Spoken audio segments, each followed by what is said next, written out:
Mais voilà. Sur ce, on va passer à la review. Sinon, ceux qui ne sont pas trop foot sont en train de se gratter les veines, je pense, là. On va commencer par... je crois que... Si, j'ai la cover. J'ai trouvé la cover in extremis avant de lancer le stream. Donc voilà pour la cover du Jump.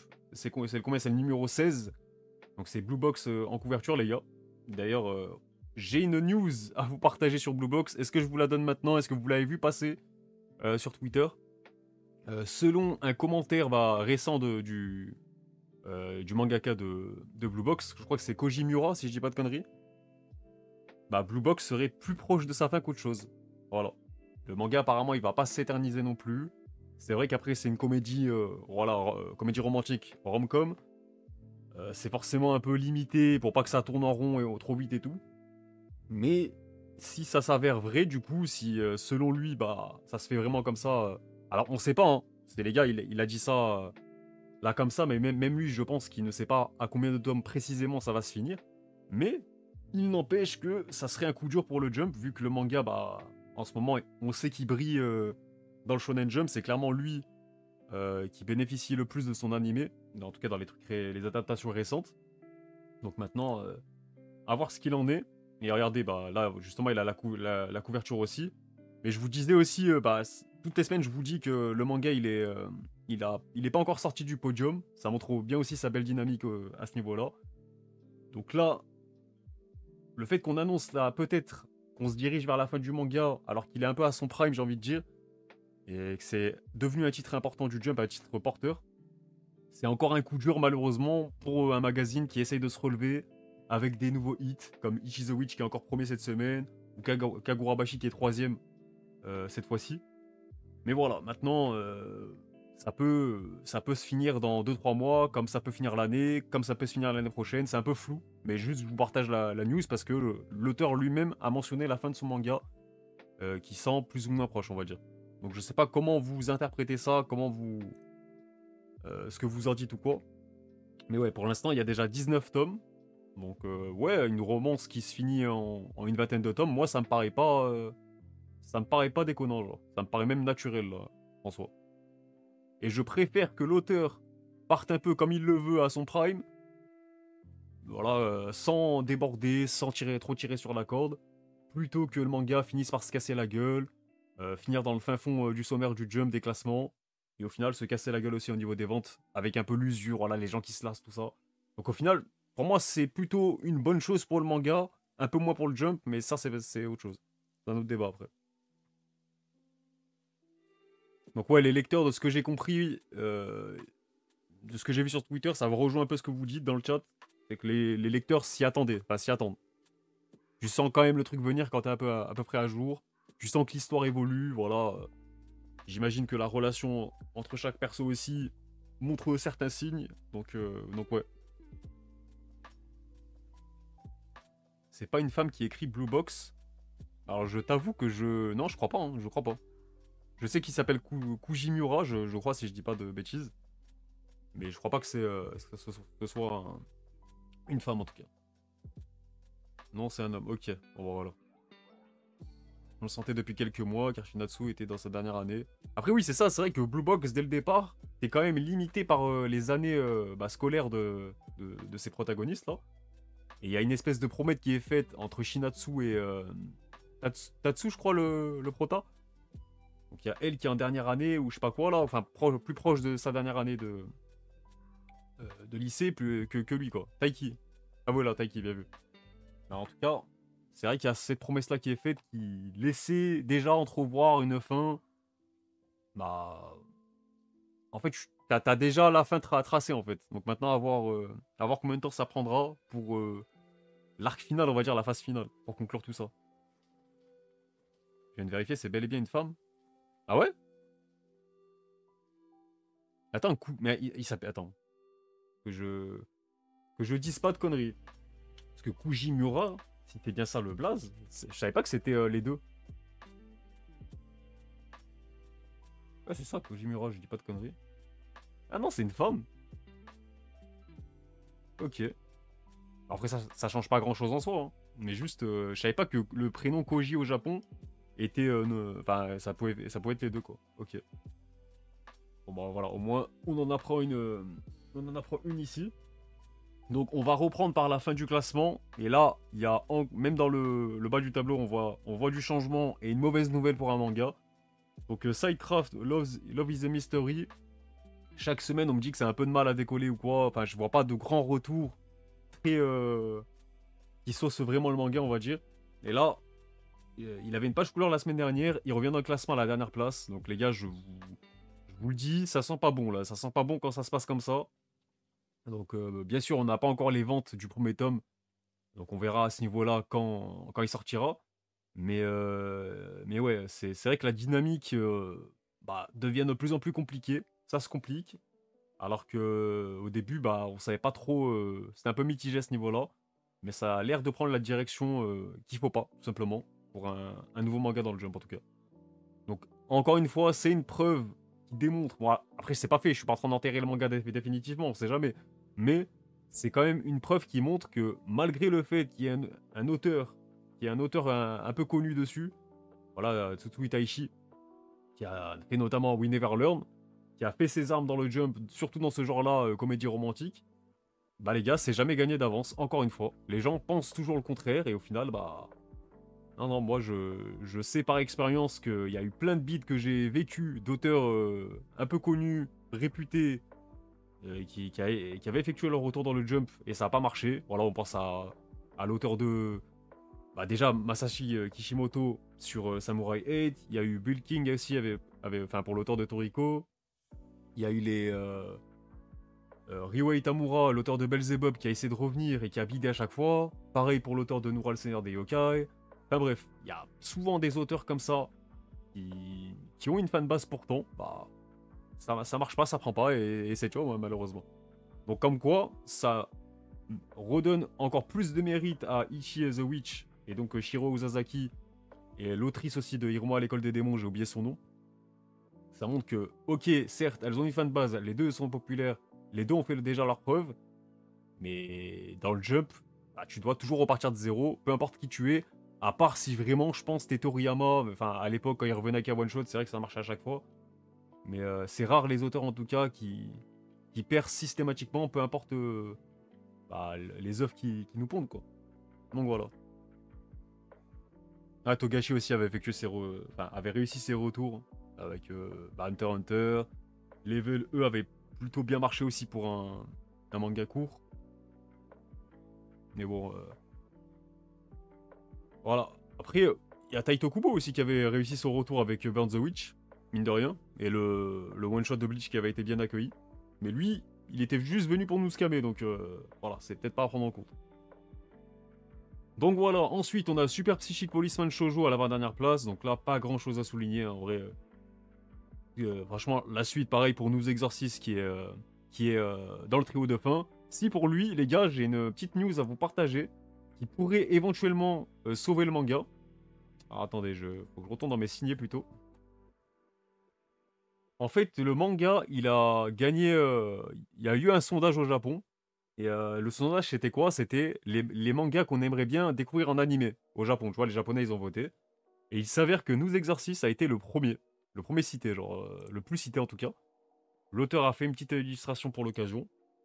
Donc ça peut peut-être le sauver, qui sait. Ça montre peut-être... ça va peut-être montrer à la Shueisha et donc aux éditeurs du Jump que le manga a du potentiel. Donc maintenant, à voir si derrière ça finit vraiment par le sauver, quoi. Mais en tout cas, il est premier. Donc je pense que c'est au moins ça pour lui de son côté. Regardez, il y a le reste du top. Donc on a du Nous Exorcist. Qu'est-ce qu'on a qu'on connaît aussi à peu près? On a Phantom Busters aussi, Kindergarten, Gokura Kukai, donc ça c'est pour les trucs de Jump Plus aussi. Donc en vrai, les gars, ça peut le sauver, hein. Comme Undead Unluck qui avait gagné des prix un peu en mode succès d'estime critique. Ça l'a peut-être sauvé en partie aussi. Donc à voir. Maintenant, moi de toute façon, je vous ai dit, c'est un peu le nouveau Yozakura Family, tout ça. Il est un peu dans cette lignée-là de manga qui perce pas vraiment, mais qui reste par défaut un petit peu. Mais ça peut le sauver en tout cas. Si l'animé est claqué, ça va servir à rien. Bah au moins il aura eu son animé, hein. Et si d'ici là il a un animé, je pense que le manga aura le temps de... Bah, je vois pas pourquoi il le dégagerait à ce moment-là, tu vois. Ça n'aurait aucun sens. Donc voilà, Astro Royal est quant à lui 10ème. Donc lui, c'est à peu près la même chose que la semaine dernière, j'ai rien d'autre à dire les gars. Le concernant, pareil pour Kill Blue pour le coup. Ensuite, on a une page couleur pour Ultimate Exercise Kyoshi. Donc là pareil, en vrai, il y a... Pour le coup, pour ceux-là, il n'y a pas grand-chose de plus à relever. Star of Beethoven sera classé dans 2 semaines. On aura le classement de Humbers la semaine prochaine. Et The Lucid Samurai, qui était premier la semaine dernière, bah, redégringole un peu dans le ventre mou, voire la deuxième partie du tableau. Donc, comme ça change pas aussi. Hein. The Lucid Samurai, c'est un manga. J'ai l'impression que c'est vraiment le truc, c'est le yo-yo du jump. Un coup, il est bien classé, un coup, il se casse un peu la gueule. On a Imaten qui est 7ème. Donc Imaten, les gars, c'était un peu mitigé dernièrement. Donc je re-regarde vite fait mon tableau Excel. Ouais, voilà. Il avait fait son premier trio de fin la semaine dernière. Donc il remonte quand même 5 places, c'est à relever. On peut au moins noter ça. Ensuite, on a un one-shot Swimest, ouais, Swimest, je sais pas comment ça se prononce. Swimist, peut-être. Qui a une page couleur, je sais pas, on n'a pas de visuel. Enfin, j'ai pas de visuel sous la main en tout cas à vous partager. Donc voilà, on a une 6ème place pour Shinobi Undercover qui confirme encore une fois bah, sa popularité croissante, qui est souvent maintenant bien classée aussi. On a Witchwatch aussi qui est 5ème, et Witchwatch que je regarde était... attends, il est où Witchwatch? Il était 10ème, donc lui aussi gagne 5 places pour s'offrir un petit top 5. On a Akane Banashi à la 4ème place qui était quant à lui 6ème avant d'avoir sa page couleur la semaine dernière. Donc lui aussi il est plutôt régulier dans ses performances. Kagura Bashi est enfin de retour sur le podium. Donc ça, c'est un truc qu'on suit aussi en détail, parce que c'est son premier podium de la semaine. Il avait enchaîné 2 top 4, et là, ça fait 4 semaines même qu'il est dans le top 5 aussi. Donc il y a du mieux. C'est ce qu'on attend de lui dans les sondages du Jump, parce qu'on sait que maintenant, au niveau des ventes, c'est en train d'exploser, alors que l'animé, il est même pas encore là. Donc c'est juste le détail qu'on attend pour lui dans le Jump, c'est qu'il joue forcément les premières places systématiquement chaque semaine en tout cas. Pour un manga de son standing, parce que c'est maintenant le standing qu'il a pris. Hein. Pour Kagura, c'est au niveau où on l'attend maintenant. On a une page couleur pour Min Roboko, et j'aurai une cover à vous partager aussi. Bah d'ailleurs, attendez, je vais vous la montrer, je pense que vous l'avez vu. Est-ce que je l'ai mis dans mes signés? Je sais pas. Non, je l'ai pas mis. Bah, attendez, je l'ai tweeté en tout cas. Mais voilà. Je sais que c'est le petit événement à chaque fois. Le nouveau tome de Mien Roboko, le 21ème déjà, bah, rend hommage à Détective Conan. Voilà, comme je l'ai tweeté, on pourrait presque croire que le manga est drôle, mais non. Et en tout cas, voilà, il continue sa petite aventure. Donc on peut noter que c'est pas un manga du Jump, c'est un manga du Shonen Sunday, du coup, bah, le grand Détective Conan. Après, comme la Shueisha, c'est une filiale de Shogakukan de base, bah, ça explique pourquoi, je pense, l'auteur il a quartier libre pour les mangas de la Shogakukan, je pense. Je crois pas qu'il ait encore fait un manga de Kodensha, si je dis pas de bêtises. Je crois qu'il avait fait Doraemon. Et Doraemon, il me semble, si je ne dis pas de conneries encore une fois, que c'est justement Kodensha. Donc je check ça vite fait. Ouais, c'est Shogakukan. Shogakukan. C'est bien ce que j'ai dit, hein. Si je crois que j'ai dit ça. Je sais plus. En tout cas, voilà, c'est ce que je pensais. Et il avait commencé par Doraemon. Là, maintenant, on est sur Détective Conan. Donc en vrai, c'est plutôt cool qu'il s'ouvre à d'autres mangas autres que le Jump. Et, je trouve que c'est une bonne chose. Ensuite, deuxième place pour Sakamoto Days. Alors Sakamoto Days, la semaine dernière, qu'est-ce qu'on avait dit sur lui? Il était 5ème. Et avant ça, il avait fait la cover. Donc enfin, un retour de Sakamoto Days dans le podium. Voilà, ça faisait quelques semaines, voire même plus d'un mois que ça n'était pas arrivé. Donc on peut le relever aussi. La première place, je l'ai déjà mentionné, c'est Ichi the Witch, les gars. Donc franchement, lui, c'est clairement la nouvelle pépite. Après Kagurabashi, bien sûr, c'est lui. Qui ne cesse de faire parler de lui, de monter en puissance. C'est son 3ème podium d'affilée, son 2ème top 1 de l'année, juste après une cover, les gars. Que dire de plus, que demander de plus finalement? Franchement, ça fait plaisir en vrai. Franchement, moi, encore une fois, même sans aimer les mangas ou non dans le Jump, quand j'en vois un qui perce un petit peu, ça fait quand même plaisir pour le magazine. Parce que le magazine, on le sait, il a vraiment besoin de ça pour le coup. Donc voilà pour le classement. Rends hommage, gratte le buzz. Donc voilà, mais il y a quand même pas mal de choses qui changent et des trucs à relever cette semaine. Donc du coup, la semaine prochaine, One Piece sera de retour avec la cover. Donc ça, c'est toujours attendu. J'espère qu'il y aura Loki sur la cover là. J'espère qu'il y aura une belle cover de Oda pour bien marquer Elbaf aussi. Nous Exorcist, je pense qu'il aura une page couleur justement pour célébrer le sondage qu'il a remporté au niveau des animés attendus. Voilà, je pense que c'est pour ça qu'il aura une page couleur. Après, je crois qu'il y aura aussi un sondage de popularité qui va être lancé. Donc peut-être c'est pour un peu une pierre deux coups. Ensuite, il y aura The Lazy Samurai qui aura aussi une mise en avant, ainsi que le one-shot Rinjin Douji. Voilà, si on veut être complet. Donc on verra ça la semaine prochaine. La semaine prochaine, on n'aura pas de chapitre de Kagurabashi. Voilà, ne l'attendez pas dans le jump 17, il reviendra dans le jump numéro 18.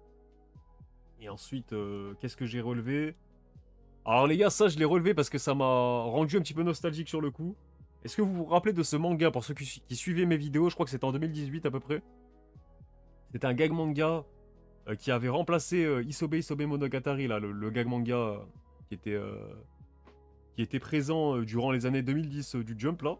Et c'était ce manga qui l'avait remplacé, sauf que je crois qu'il avait duré une quarantaine de chapitres par là.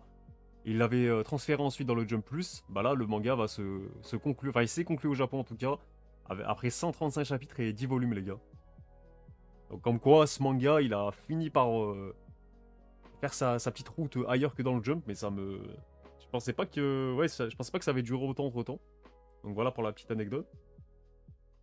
Ensuite, bien sûr, on a eu un spin-off du spin-off de My Hero Academia, Vigilante. Donc je sais pas ce que ça vaut, ça.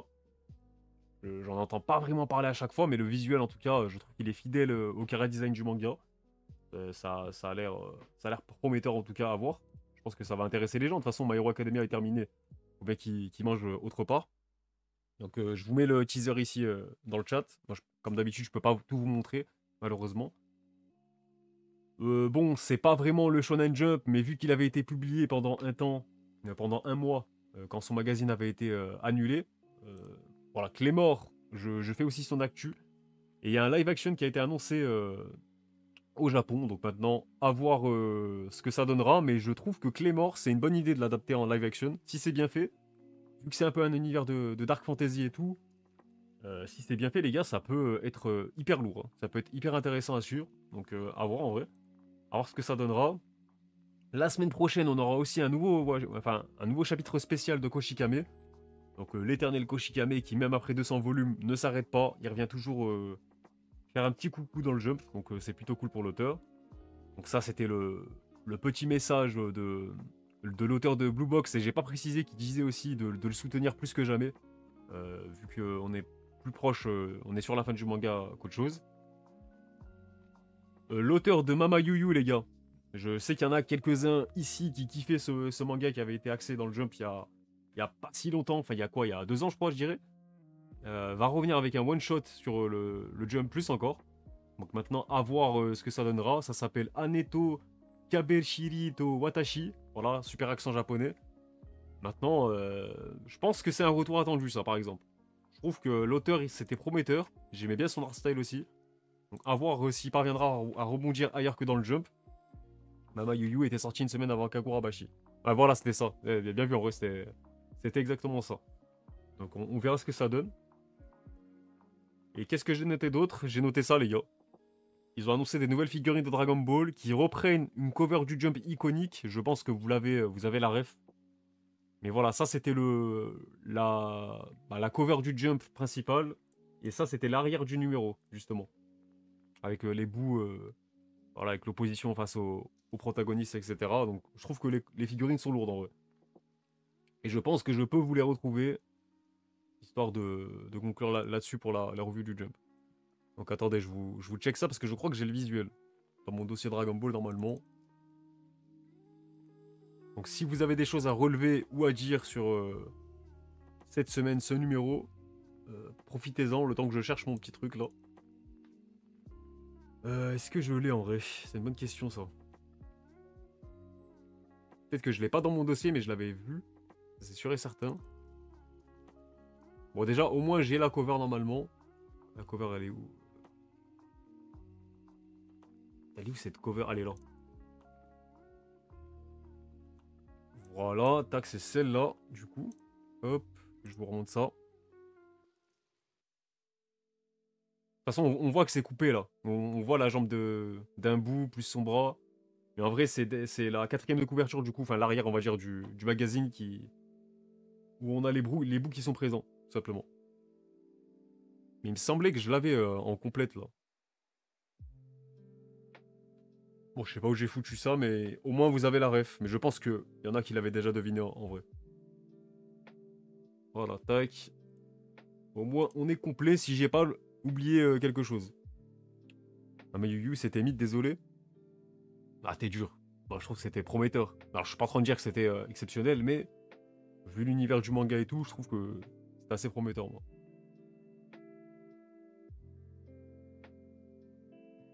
Il n'y a pas de tome cette semaine ou de vente. Je crois pas que ça a été partagé. Ou alors, attends, je vais vérifier. Attendez que je regarde ça. Mais il me semble pas, hein. Normalement, j'ai fait le tour. Non, ils ont pas été communiqués encore. Bon, ou du moins relayés.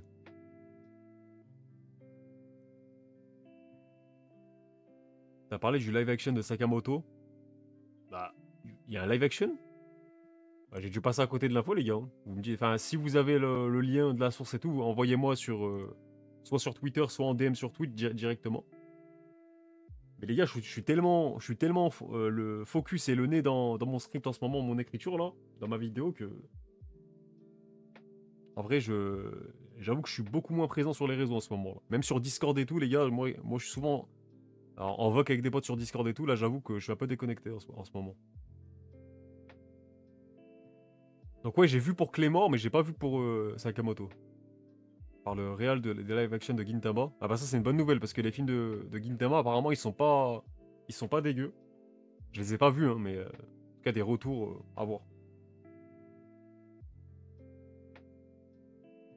À défaut de faire un très bon animé, est-ce qu'il pourrait faire une très bonne adaptation live action?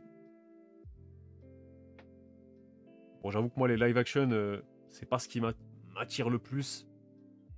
Mais quand c'est bien fait par contre c'est cool. Et moi ce qui me sort du truc quand c'est des live action c'est quand ça reprend trop les codes des mangas genre. Quand ça essaye trop de... Tu vois, l'humour manga, par exemple, quand ça fait une vanne et que les gens, ils tombent, les persos, ils tombent, ils se renversent, tu vois. Si t'adaptes ça comme ça dans un live action, je trouve ça trop cringe. Et c'est ça, le... Faut pas que ça tombe là-dedans, en fait.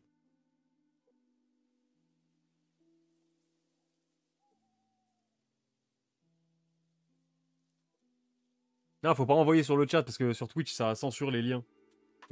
Pour éviter les trolls et tout. Et tu peux me l'envoyer soit en DM directement sur Twitch, parce que, tu peux le faire sur Twitch, soit sur Twitter, hein, comme ça on regarde. Les live action de Kingdom sont bien. Oui, de toute façon, il y a des bons trucs, hein. Les films de Kenshin étaient bien aussi. Enfin, les films All Boy, ils sont bien aussi. Il y avait quoi d'autre qui était pas mal? En vrai, One Piece, la série, ça va.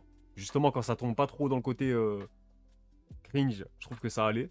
Surtout pour One Piece, que One Piece, c'est assez dur à adapter dans le sens où il faut du budget et tout. Mais ouais. Ok, merci pour le lien. Ok. Donc, Sakamoto. Pour 2026, du coup. Ok, donc ça, c'est un leak, hein. Il n'y a pas de confirmation ou quoi, mais à voir si c'est fiable maintenant, mais je pense qu'il y a pas de raison à voir. Bon, dans tous les cas, on en reparlera quand ça sera officialisé avec les premiers visuels, que ce soit une affiche, un trailer, tout ça et tout. En vrai, ça reste une bonne nouvelle pour Sakamoto.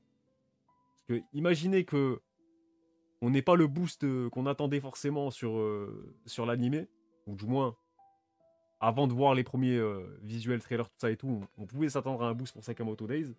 Là aussi en soi, hein. Parce que, encore une fois, quand tu regardes les animés de Tokyo Revengers, plus, je sais pas, les Blue Lock et tout, encore une fois, c'est pas forcément des très bonnes animations, et pourtant, ça a ramené du public, ça a ramené des nouveaux lecteurs du monde. Mais des fois, au Japon, les gars, c'est des live action qui attirent aussi du monde. Kingdom, par exemple, c'est pas son animé qui avait... bon, après, vous me direz, vu les jeux PS1 qu'ils avaient sortis en guise d'animé, là, les cinématiques PS1, c'est pas ça qui allait attirer les gens forcément, mais en tout cas les films avaient beaucoup plus plu que l'animé. Même si bien sûr il y avait aussi l'émission sur une télé japonaise, là, une chaîne japonaise, qui avait encore plus fait parler du manga.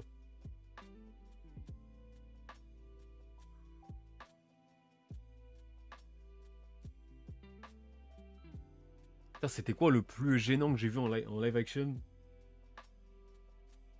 Je serais même plus dire, mais. Ah, je crois que c'est les. Non, en vrai, pas. Bon, après le tapis Dragon Ball Evolution, on va pas se le refaire. Mais c'est quand aussi ça dénaturalise l'œuvre d'origine aussi. Ça aussi, c'est gênant, je trouve. Parce que oui, adapter c'est bien, et adapter c'est changer quelques petits trucs pour soit les rendre, enfin, soit parfois les sublimer, soit pour, vu que c'est un nouveau support, forcément tu peux pas faire la même chose à l'identique. Donc parfois il faut s'adapter à ce niveau-là aussi, en termes de réel, tout ça et tout. Mais moi, le truc qui me dérange, c'est quand vraiment ça dénaturalise l'œuvre en fait. Genre, par exemple pour Death Note, pour Dragon Ball, moi ce qui m'avait posé problème, c'est que ça avait américanisé le truc en fait. Quand tu vois euh, enfin, quand tu vois Goku se faire harceler et racketter au lycée, c'est bon les gars, on est où? On est où là? C'est même ce délire de bad boy à l'américaine qui te plaque contre ton casier et tout là, on est où? Franchement, faut arrêter avec ça là. Ah oui, les live action de l'attaque des Titans, je les avais pas vus, mais j'ai survolé, j'ai vu certaines scènes. C'est vrai que c'était compliqué, hein. C'était très très compliqué, hein. Bah voilà, Death Note sur Netflix aussi, pareil, c'est ce que je disais à l'instant. J'ai pas accroché du tout.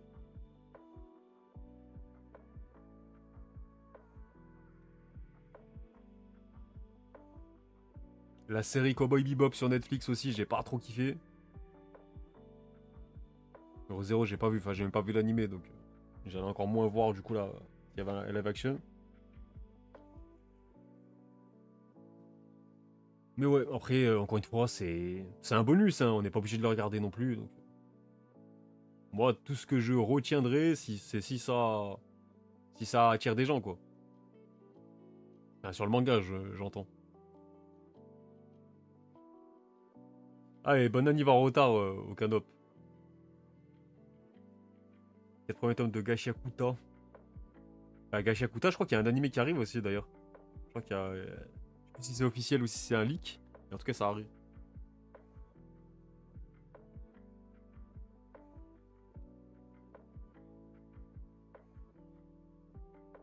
Ouais, Full Metal, j'avais vu que c'était pas trop réussi non plus. Ah, bon, de toute façon, le meilleur que j'ai vu, je pense, c'est Old Boy, hein. Bon, après, c'est pas un manga du Jump, mais. Et Kenshin, ouais, Kenshin. De toute façon, c'est l'acteur qui fait Zoro, le prota en plus. Donc, j'aime bien cet acteur en vrai. J'ai plus son nom, je retiens pas les noms, mais. Mais même One Piece en vrai, One Piece, j'ai trouvé ça plutôt réussi, hein. Parce que franchement, avoir les couilles d'adapter One Piece en série live action où tu vas vraiment reprendre l'histoire et tout, moi, à part Arlong, il y a que Arlong qui m'a posé problème, hein. Et vraiment, c'est même pas l'acteur en soi, le problème, c'était plus, je sais pas, le maquillage ou ce qu'ils ont essayé de faire en fait, genre l'apparence d'Arlong en elle-même. Je trouvais pas, j'avais pas le côté terrifiant d'Arlong en fait. Moi, il faisait plus rire qu'autre chose, il me sortait plus du truc.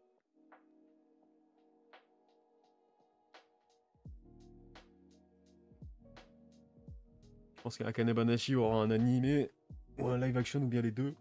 Moi, je pense qu'Akane Banashi, l'animé, il va arriver. Et il aura sûrement une pièce de théâtre en vrai, je pense. Ça serait le plus logique. Non, moi, Nojiko, ça me dérange pas, moi. C'est comme ceux qui veulent des. Comment dire? Il y avait une polémique aussi quand ils ont annoncé les acteurs pour la saison 2 sur Alabasta, Vivi et tout. Et ils avaient pris des acteurs indiens à la place de prendre des acteurs arabes, si on se fiait du coup au lore sur lequel Alabasta a été inspiré et tout. C'est clairement l'Égypte en vrai. Mais il y a quand même une partie de. Enfin, Oda c'est quand même inspiré aussi de l'Inde. Tu sais, il a fait un peu un mix des deux, même si c'est beaucoup plus l'Égypte. Je dirais en vrai que c'est. Allez, 85% l'Égypte et 15% le reste, ça serait l'Inde. Mais, mais en vrai, moi, je sais pas, moi, je m'en fous en fait de l'origine de l'acteur enfin, en lui-même. Je veux surtout que le rôle soit bien fait, en fait, que ce soit bien joué. C'est ça qui m'intéresse avant tout, genre. Après, je suis pas en train de vous dire que je veux qu'on mette un éléphant à la place d'un chat non plus. Mais tant qu'on respecte ça, un minimum, et que l'acteur, voilà, il est bien dans la l'intérieur du perso, et qu'en plus c'est un bon acteur, moi je demande juste ça, hein. Oda fait toujours des mix entre deux pays. Dressrosa égale Italie plus Espagne, Wallcake égale France plus Allemagne. Ah mais les gens, enfin les gens, c'est surtout les rebeux sur Twitter, et même j'en ai discuté avec des mutus, des potes à moi et tout.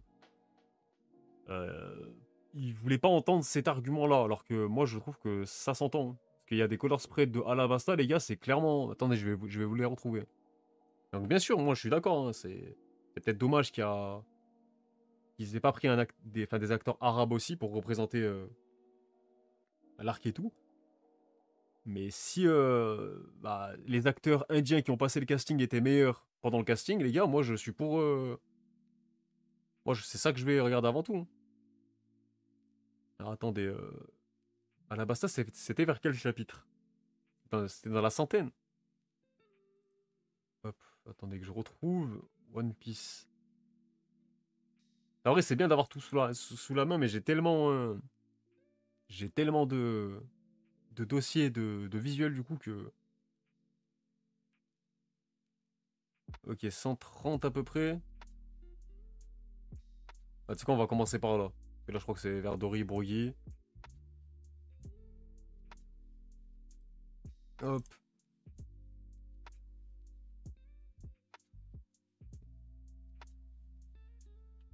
On va bien retomber dessus. Donc c'est vraiment. On va regarder. C'est vraiment toutes les pages couleurs de One Piece, les gars. Euh, Ça, les gars, je suis désolé, c'est l'Inde. Ça, c'est clairement l'Inde. Et pourtant, on est bien sûr à la Basta. Genre dans les tenues et tout. Tu sens les inspirations, quoi. Ça sort pas nulle part. Et pourtant, pour certains, c'était le cas, genre. Je sais pas s'il y en a d'autres. Là, je crois qu'on est plus sur Alabasta déjà. Ah non, 287, on n'est plus du tout. Mais voilà. En vrai, on peut se refaire les, euh, les pages couleurs de One Piece dans l'ordre. Voir comment ça évolue un peu. Attendez, hop. Ah ouais, ça peut être marrant, je trouve. Donc ça, c'est Strong World, c'est le chapitre 0.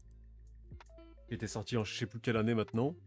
En vrai, le premier, les gars, il est tellement efficace, je trouve. Franchement, le premier color spread de One Piece, il donne tellement envie de s'intéresser au manga. Ça sent l'aventure et tout, genre.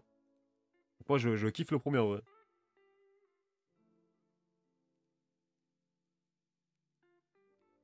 Ça, c'était à l'époque où One Piece enfin, ne faisait pas systématiquement la cover et tout encore, quand il avait une page couleur. Et vous allez voir que ça va arriver très très vite où ça sera que des doubles pages, donc des gros color spread, quoi. Là, c'est encore les débuts de l'œuvre, la première année, là. En vrai, sur la première année, il a eu tellement de mise en avant, je sais pas si vous voyez.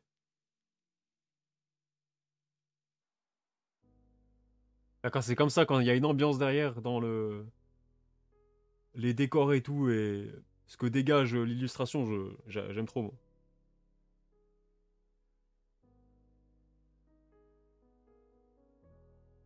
Et regardez Arlong, les gars. Moi, j'ai pas retrouvé cet Arlong dans le live action, en vrai. Chapitre 100, c'est efficace aussi. Franchement, j'aime bien. Tu sens que t'as atteint le premier cap, on va dire. Putain, Smoker. S'il pouvait réintroduire Smoker comme avant, ça, je kifferais en vrai. Celui-là, il est sympa aussi. Dory, Brogy et dire les gars qu'on y est, mais là. Ils sont de retour dans le manga, c'est incroyable.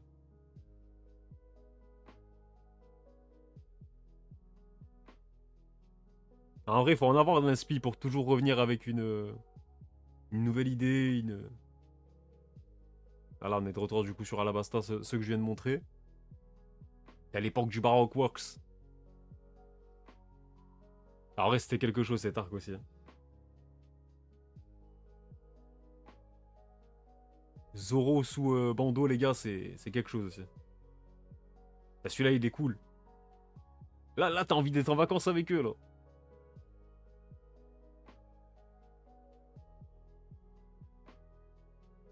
Ah, celui-là aussi, j'aime trop. La petite vue et tout, là.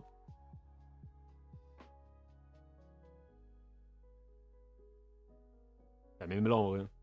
Ah ouais, ouais, il y a presque... c'est vrai qu'il y a presque aucun sans faute, hein. Parce qu'ils sont soit ok, soit extraordinaires, en fait, je trouve. Là, on se rapproche, bah voilà. Là, on passe le cap des 300 chapitres. Bon, celui-là, il est très repris à chaque fois. Celui-là, on le voit beaucoup sur les réseaux. Et il y en a, je trouve, qu'on les voit beaucoup moins. Genre, celui-là, je le vois pas souvent passer. Ah, il est fort. Il est fort, il est fort.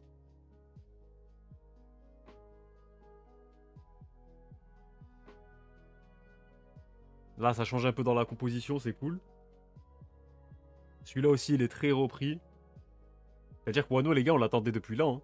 Enfin, même un petit peu avant, mais je me rappelle quand j'avais vu cette illustration, en tout cas, c'est avec Thriller Bark et tout, juste après avec Ryuma,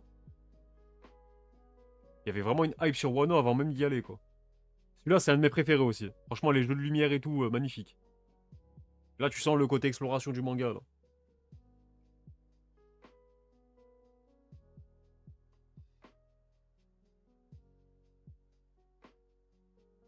Et le film, il fait tellement toujours le Golemon, en vrai. Donc là, on est dans les 400 chapitres, maintenant. Putain, il y en a eu tellement, les gars, en vrai. Ah, celui-là... Celui-là, on est bien dans l'ambiance actuellement, là. Les, euh, les géants, Elbaf, les vikings. Ça, c'est sur Thriller Bark. Il y a le Cross Counter. Dire que ça vient d'Ashita Dojo, tout ça.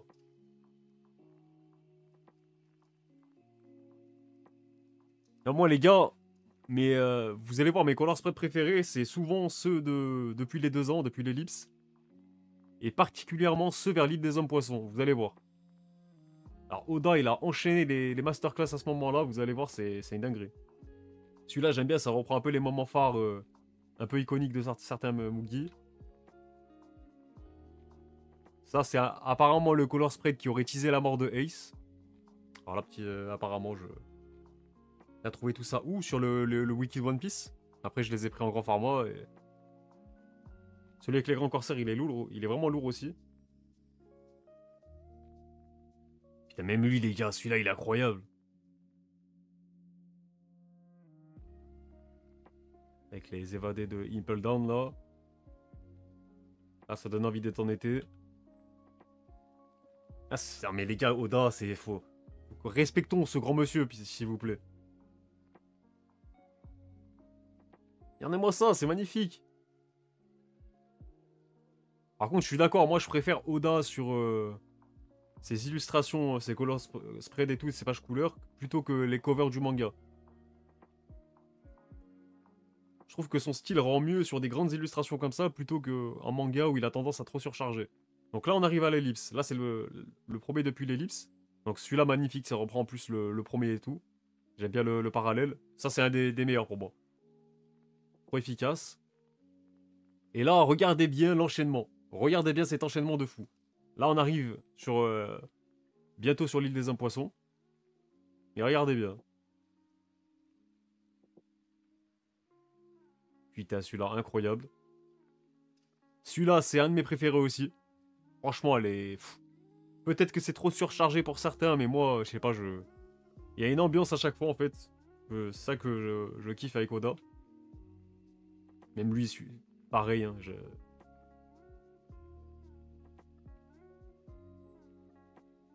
ah, c'est fort. Ça, c'était pour le film Z, putain, je me rappelle, je l'avais vu au ciné, celui-là. Là, on arrive sur Punk Hazard. Et celui-là, je me rappelle, il avait fait parler avec les... on va dire les personnages un peu marquants pour la suite de l'œuvre, là. Et regardez, Kaido, on voyait que ça à l'époque, les gars. Quand ça faisait des théories sur lui et tout, là. Big Mom, on voyait que son œil, là. Celui-là, il est lourd aussi.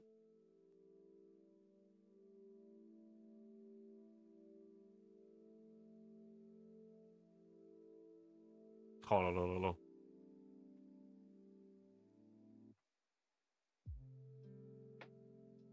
Regarde, dès qu'il y a une DA qui touche avec les hommes poissons, là, c'est réussi. Lui, il est beau pour la symbolique, les parallèles, tout ça, là, l'évolution des personnages. Ok. Alors là, on arrive vers Dressrosa, du coup. Celui-là, pareil, j'aime bien quand ça change un peu de compo, là.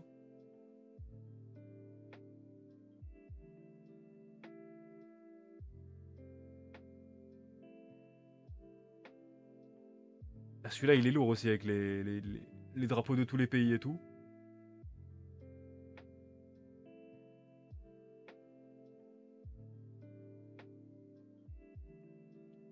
Là, on atteint le cap des chapitres, du chapitre puissant. Avec Strong World, tout ça et tout. Celui-là, j'aime trop parce que ça change dans le Chara design aussi. Alors, on dirait vraiment une peinture à l'ancienne et tout, incroyable.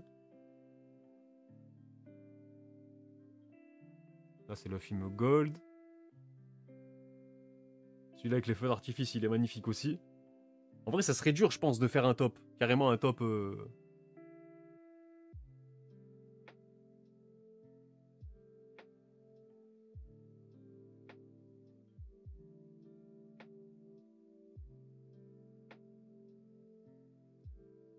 Et ouais, ça c'est quand il y avait eu le sondage là pour les 20 ans.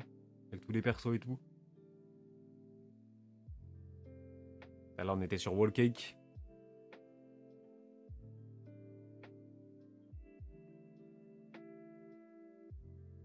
Ah, les Japonais sont trop forts.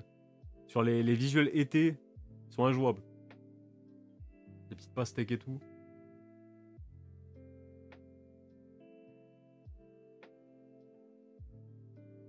Il y a même celui-là en vrai.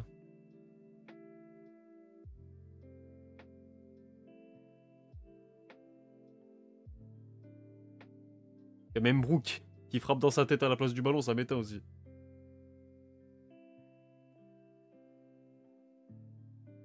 Ça, c'était pour le roman sur les héroïnes qui était sorti. Bah là, on est sur Wano, là, déjà. One Piece Stampede. Putain, les gars, celui qui a fait le montage, le même, là, avec... genre, il a mis les yens de Nami à la place de la banane. Franchement, ce type, il a créé quelque chose. Il a créé quelque chose de dangereux. Je sais pas si vous avez déjà vu passer le même. C'est trop grave. Putain, ça, c'était pour une collab. Je sais plus c'était quoi exactement, mais... Ça aussi. Ça, c'était avec la pub, là. Ils avaient même fait une vidéo promotionnelle et tout, animée. Celui-là, il est cool avec la Tontata. Celui-là, j'aime bien les jeux de couleurs qui changent un petit peu.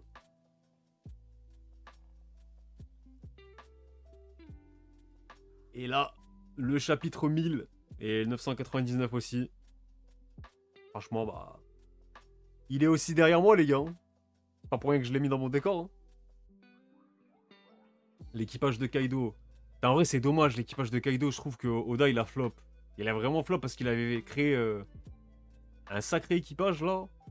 Mais à part King, je sais pas, je m'attendais à mieux, là. Après, Black Maria, j'ai quand même bien aimé parce qu'elle a fait briller Robin. Mais en soi, je sais pas, je suis un peu resté sur ma faim, même pour parler d'eux aussi.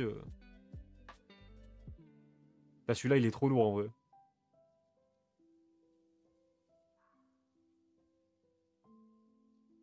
Ça, c'est les seconds d'équipage, incroyable.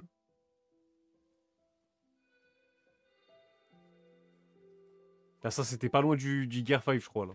Je crois que c'était celui juste avant.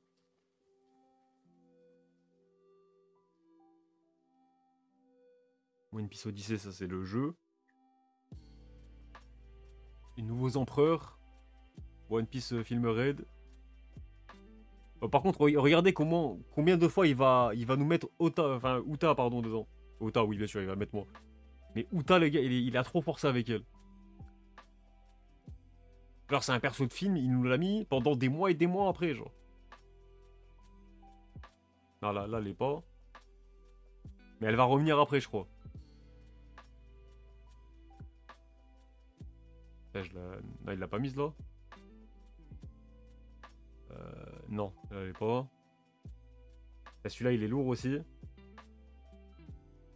Là, pareil, ça fait un petit parallèle avec le début.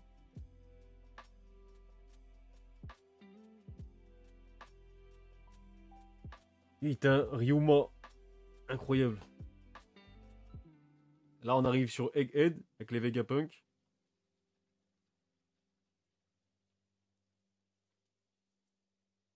Ah voilà, c'est dans lui, c'est sur celui-là qu'il l'avait remis là.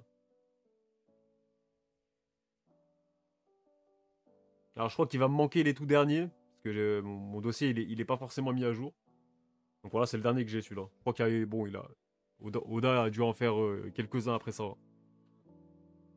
Mais voilà, pour la petite rétrospective des color spray des pages couleurs de One Piece en vrai. Et c'est là que tu vois que le mec a bientôt 30 ans de carrière. Hein.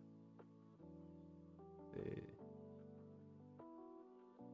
Enfin, si on se rend compte à quel point ça passe vite en vrai.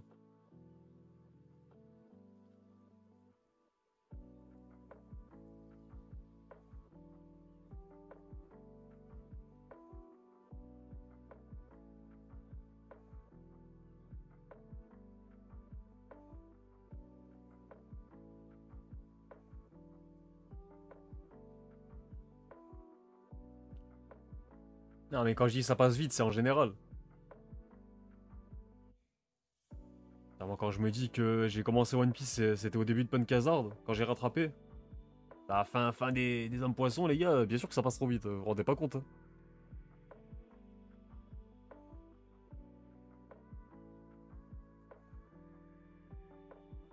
Après, voilà, c'est. C'est vrai que moi, la seule fois où j'ai été déçu. Enfin, la première fois où j'en ai eu marre et je voulais passer à autre chose, c'était à la fin de Wall Cake, mais vraiment sur la fin où c'était un peu interminable. Et après, c'était juste Onigashima, hein, sur vraiment comment Oda a conclu les choses et tout. Pour moi, c'était un pétard mouillé. Mais à part ça, franchement, jamais déçu. Hein. Parce que aussitôt, enfin, dès que le mec, tu sens qu'il floppe un peu, aussitôt il te répond derrière par une dinguerie, genre.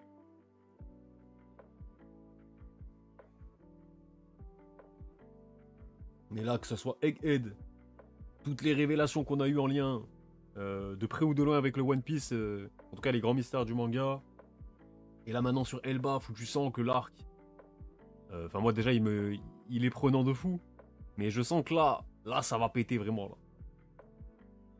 Et j'aime bien que le rythme c'est de nouveau accéléré là, et pas dans le sens où Oda il bâcle les choses et tout, il va aller vite et il développe pas tout ce qu'il doit développer. Là je sens depuis Egghead, il a retrouvé ce rythme, ce bon rythme qu'il avait sur les arcs pré-ellipse. Je sais pas si vous êtes d'accord avec ça, mais parce que c'est vrai que depuis le Nouveau Monde, il y a des arcs où alors moi, je l'ai pas toujours ressenti. Encore moins en lisant le manga, parce qu'on va pas parler de l'animé. Et il y en a, je sais qu'à l'époque, ils se plaignaient de Dressrosa, ils disaient que Dressrosa, il était trop long et tout. Et moi, j'avais compris pourquoi c'était aussi long Dressrosa, parce que ça introduit beaucoup trop de choses pour la suite. Genre la flotte de l'équipage, par exemple. C'était logique de nous attarder sur ces personnages-là. Et bien, et par conséquent, du coup, ils ont pris plus de temps, plus de place que certains. Parce que il faut qu'on soit concerné par eux, qu'on les connaisse un minimum, pour qu'on soit derrière, bah, on ait quelque chose à foutre d'eux, quoi. Parce que si la flotte de Luffy demain, elle vient le sauver ou je sais pas quoi, faut qu'on... Il fallait qu'on les connaisse, quoi. Il fallait qu'on ait déjà bah, bien vécu avec eux, tout simplement. Parce que sinon, on s'en foutrait, quoi. Moi, j'ai pas envie qu'on me sorte. C'est comme, en fait, c'est comme un... Les gens, quand ils se plaignent que la bagarre, elle commence pas tout de suite et tout dans un manga ou dans une œuvre, moi, je préfère qu'on prenne le temps de me présenter les personnages et qu'on s'attache un peu à eux. Comme ça, quand il y a les enjeux, les conséquences, tout ça et tout derrière, bah ça crée un storytelling et justement, ça sublime l'action, les combats, la bagarre, tout ça et tout. Tu sais pourquoi les gens se battent, quoi. Et j'ai l'impression qu'il y en a, surtout sur les réseaux et Twitter et tout, ils voudraient de la baston pour avoir de la baston. Mais si t'as pas le storytelling derrière ça sert à rien. Alors moi, à part dire c'est stylé, tu diras quoi? T'auras rien à dire, genre.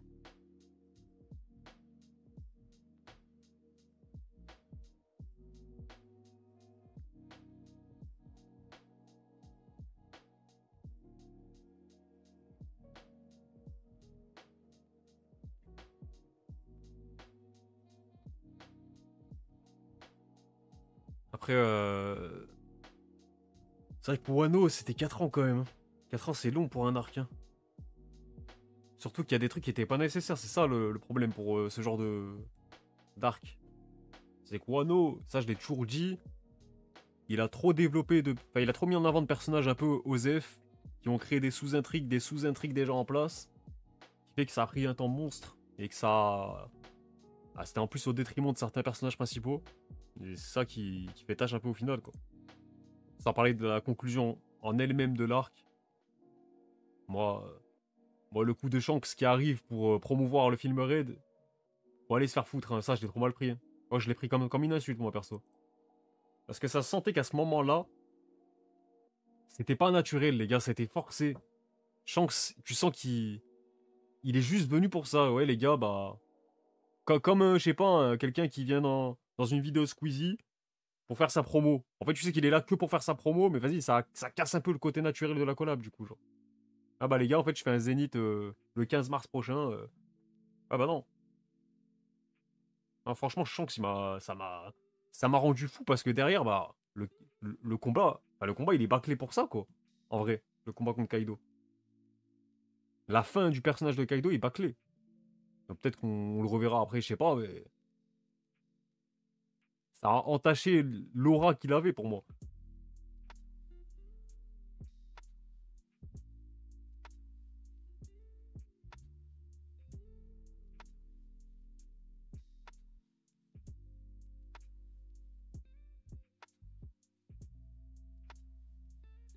Après, non, pour moi, Luffy, il faut que ça reste un peu un petit con comme ça, là. Jusque parfois, oui, bah, le Gear 5, malheureusement, ça accentue ce côté-là. Ce côté un peu débile, mais. Moi, je veux juste un Luffy qui ait conscience des enjeux autour de lui, là. Là, oui. Mais qui perde ce côté un peu débile, je voudrais pas. Parce que c'est pour ça qu'on l'aime aussi, Luffy. En fait, faudrait juste, ouais, qu'il prenne conscience de ça, tout en gardant son côté un peu. Vas-y, imprévisible, un peu insouciant.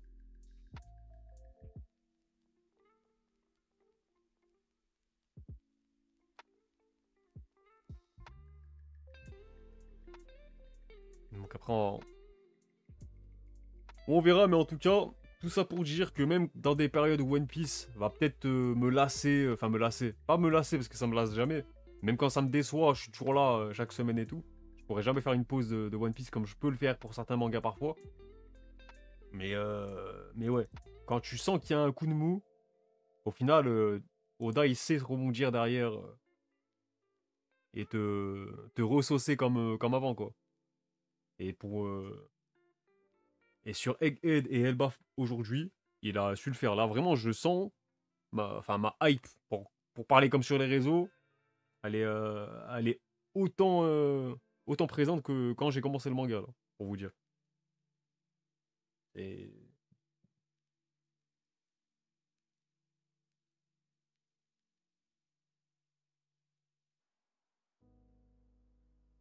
après, ça va, pour le côté mature et tout, je trouve que Zoro, il complète bien Luffy. Parce que Zoro, il est con aussi. Mais il est souvent là pour rappeler à l'ordre Luffy quand il le faut, genre. Donc ça va, moi, ça me dérange pas que les deux se complètent comme ça.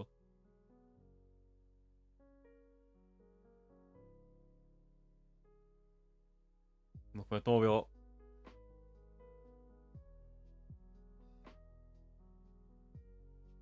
Zoro, personne. Si, en vrai, parfois il l'écoute. Bah, quand il a dit bon, après, on va pas spoiler le dernier arc pour certains qui sont pas à jour, même si c'est votre faute, hein. C'est votre faute, les gars, hein. Ne pas être à jour sur One Piece en 2025, c'est votre faute au bout d'un moment. Je suis désolé, hein. C'est vraiment votre faute. Là, c'est vraiment le manga non seulement le plus suivi, mais là, après, je parle pour ceux qui aiment bien le manga, hein. Je parle pas de ceux qui n'aiment pas et qui n'ont pas accroché tout ça. Mais si vous n'êtes pas à jour sur One Piece parce que vous avez la flemme, machin, on sait pas ce que vous attendez, c'est votre faute. Là, vous savez très bien que c'est le manga le plus suivi de l'histoire, le manga qui fait le plus parler, le manga qui a les plus grands mystères et les plus grandes révélations en suspens. À partir de là, si tu te fais spoiler, c'est ta faute. À part si bien sûr tu te fais spoiler un chapitre sur un leak qui vient de sortir ou quoi, là oui. Là c'est pas ta faute, mais en général ça sera ta faute. Moi, j'aurais pas de pitié. Alors, bien sûr, je préviens à chaque fois quand je parle des événements récents. Mais pour moi, c'est votre faute. C'est comme quelqu'un qui se plaint qu'on lui spoil Naruto ou je sais pas quoi sur un manga qui est fini depuis des années. Frère, au bout d'un moment, il y a prescription, j'ai envie de te dire, genre.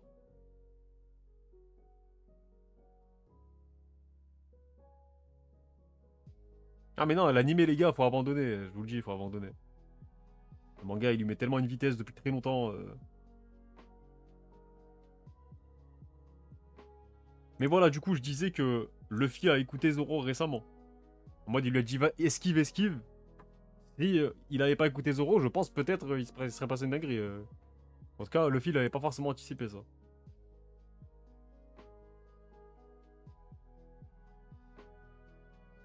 Mais ouais, en tout cas, pour Elbaf, moi, j'espère juste que les Mugiwara seront mis en avant comme il faut. Surtout Usopp, parce que c'est son arc pour moi, c'est vraiment lui qui doit briller plus qu'aucun autre. Comment, je sais pas encore, mais là, c'est à Oda d'avoir les réponses.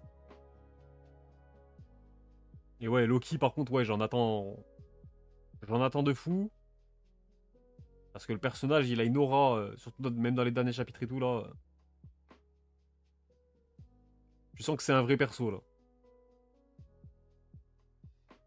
Et vraiment pas aussi con et bête et méchant qu'on le pense, pour le coup.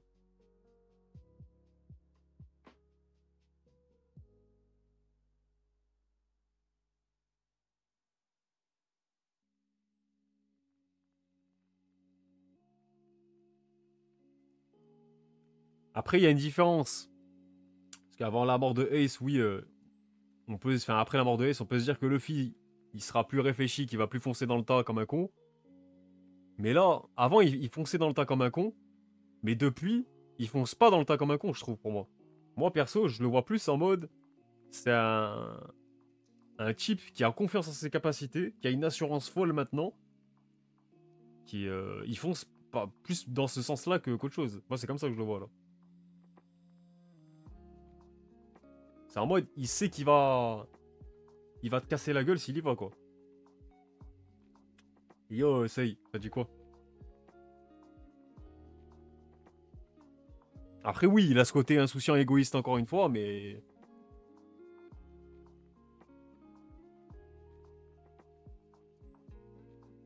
c'est pas... Ah si, j'allais dire, c'est pas un débile. Si, si, c'est un gros débile, le film. Mais vous avez compris.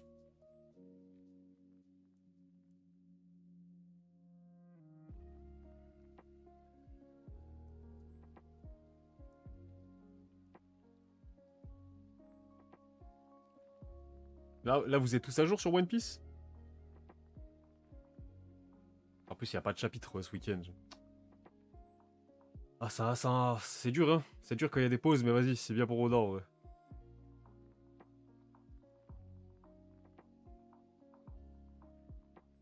Après, je pense pour Usopp,